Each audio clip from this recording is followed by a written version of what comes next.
रजनी को बचपन से ही पेंटिंग का बहुत शौक था। वो हमेशा से ही पेंटर बनना चाहती थी, पर उसके माँ और पिताजी ने उसको कभी भी इस चीज के लिए सपोर्ट नहीं किया और उसकी शादी नीरव से हो गई। नीरव रजनी को बहुत प्यार करता था, पर रजनी हमेशा चुपचाप ही रहती। वो इस शादी से खुश नहीं थी। वो ये शादी नहीं करना चाहती थी। उसे तो हमेशा से पेंटर जो बनना था। अपने इस सपने को वो नहीं पूरा कर पाई, इसलिए वो हमेशा उदास रहती थी।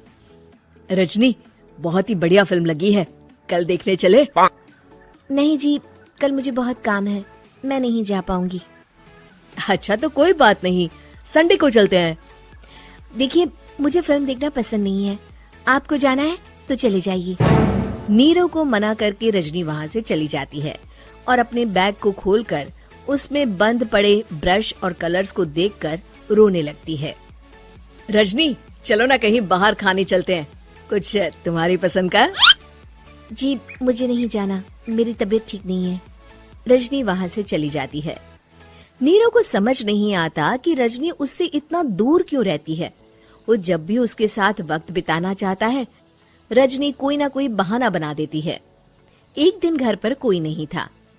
रजनी घर का सारा काम जल्दी से खत्म कर लेती है।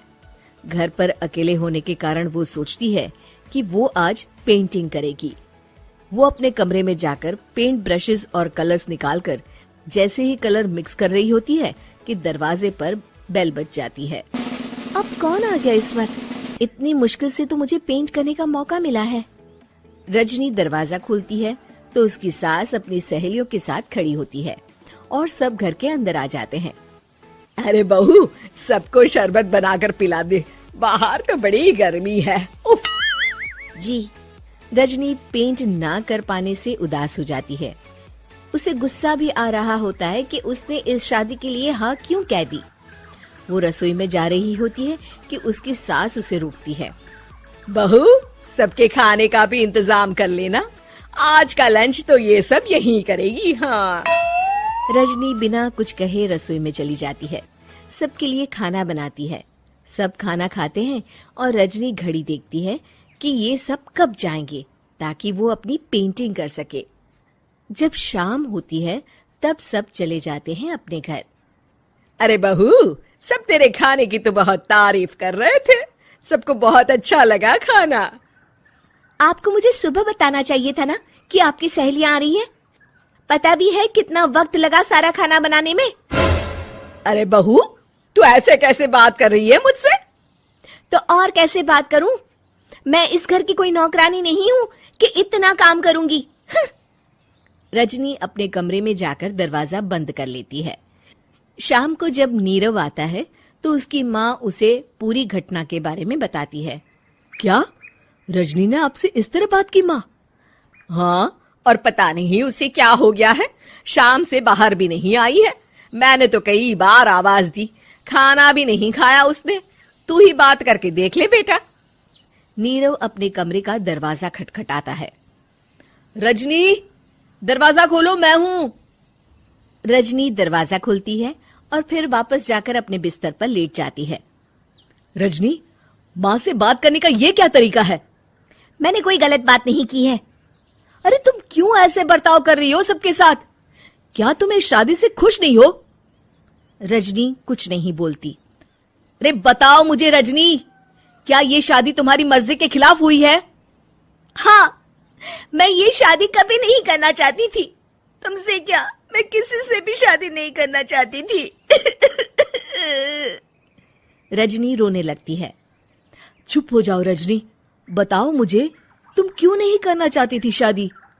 रजनी बेड के नीचे से अपने पेंटिंग्स, कलर्स, ब्रश, पेपर्स निकालती है। इतने में उसकी सास भी कमरे में आ जाती है। ये देख रहे हो, ये थे मेरे सपने। मैं पेंटर बनना चाहती थी, पर माँ पापा ने कभी सपोर्ट नहीं किया और मेरी शादी करवा दी। मेरे सारे सपने टूट गए।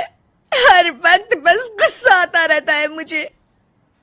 मैं जानती हूँ कि आप लोगों की इसमें कोई गलती नहीं है, पर मैं क्या करूं, मुझे समझ में नहीं आता।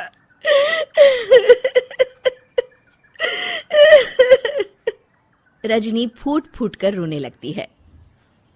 मुझे माफ कर दीजिए, आप दोनों के साथ मैं बहुत बुरा बर्ताव कर रही हूँ। अरे रजनी बेटा चुप हो जाओ तुम। नीरव पानी लेकर आता है। ये लो पानी पियो और शांत हो जाओ। रजनी पानी पीती है और उसकी सास पेंटिंग्स देख रही होती है। अरे नीरव, हमें तो पता ही नहीं था कि हमारी बहू कलाकार है। अरे कितनी अच्छी पेंटिंग्स बनाई है, देखो तो। ये वाली तो मैं अपने कमरे में ले जाऊंगी। आपको ये पेंटिंग्स अच्छी लगी? अच्छी नहीं, बहुत अच्छी लगी। और तुमने हमें बताया क्यों नहीं? तुम जब चाहे पेंटिंग कर सकती हो रजनी। हम तुम्हारे सपनों को पूरा करने में तुम्हारा पूरा साथ देंगे। हाँ बेटा, हम कला की कद्र करते हैं।